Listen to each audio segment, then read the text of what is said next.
पहाड़ों पर बसे होने और खेती योग्य कम जमीन होने के कारण जापान में बनने वाले मछली के क्यूजीन्स दुनिया भर में अपनी अलग पहचान रखते हैं। आज के इतिहास और विकास के एपिसोड में हम एक ऐसी ही लजीज डिश की बात करेंगे जिसे आप सुशी के नाम से जानते हैं। ये एक ऐसा व्यंजन है जो समय के साथ नए रूप और स्वाद में लोगों के बीच बहुत फेमस रहा है। मछली और चावल से बनी और सोया सॉस के साथ खाई जाने वाली इस डिश का इतिहास भी इसी की तरह यूनिक है। आइए सुशी को और करीब से जानते हैं।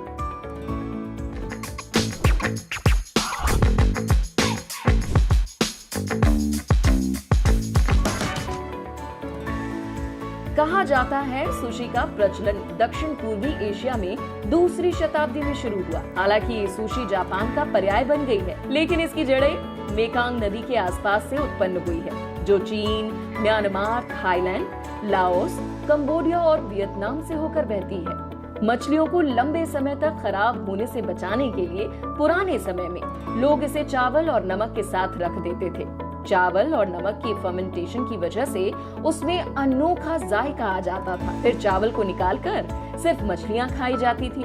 इन मछलियों में से बिल्कुल चीज जैसी खुशबू आती थी, पर खाने में ये लाजवाब लगती थी। इसे ही आज हम नारी सुशी के नाम से जानते हैं। पुराने समय में महंगी होने के कारण ये सिर्फ राजघरानों या अमीर लोगों के लिए ही उपलब्ध थी और इसे किसी खास अवसर पर ही परोसा जाता था। सन 1824 में हनाई योहे नामक व्यक्ति ने कच्ची मछली को सिरके वाले चावल के ऊपर हाथ से दबाकर लोगों को देना शुरू किया। इसे नाइजेरी सुशी कहा जाता था और आज जिस सुशी को हम जानते हैं उसका प्रचलन भी इसी से शुरू हुआ। नाइजेरी सुशी को टोक्यो का फास्ट फूड माना जाता था। यहीं से सुशी की दीवानगी दुनिया भर में फैल गई। इसके फेमस होने की वजह जापान में आने वाले वो पर्यटक थे जो अपने साथ इस अनोखी डिश को विश्व के विभिन्न कोनों में ले गए। आज लोग सुशी कई तरीकों से बनाते हैं, जिसमें सब्जियां, कई प्रकार के मांस, चीज, सी फूड और सूखे मेवों का इस्तेमाल भी होता है। सुशी में कई प्रकार की मछलियां इस्तेमाल होती हैं, जैसे ट्यूना,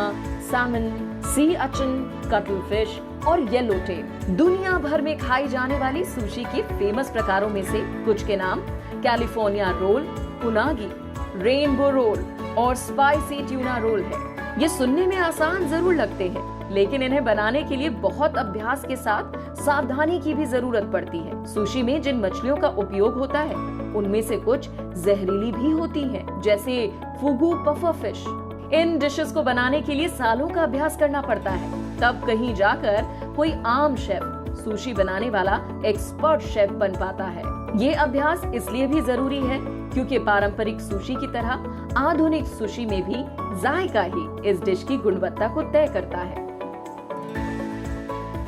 नाम तो आपने आज तक बहुत सुना था, लेकिन आज देख भी लिया कि किसी भी पारंपरिक डिश की कहानी उतनी सीधी नहीं होती जितनी हमें लगती है। सालों की मेहनत और लाजवाब हाथों की कारीगरी की बदौलत ये आज हमें इतनी स्वादिष्ट लगती है। उम्मीद है आपको भी सुशी के बारे में आज कुछ नया जानने को मिला होगा। अगर आपने पहले कभी स्वादिष्ट जापानी डिश को चखा है तो कमेंट में अपना अनुभव जरूर शेयर करें।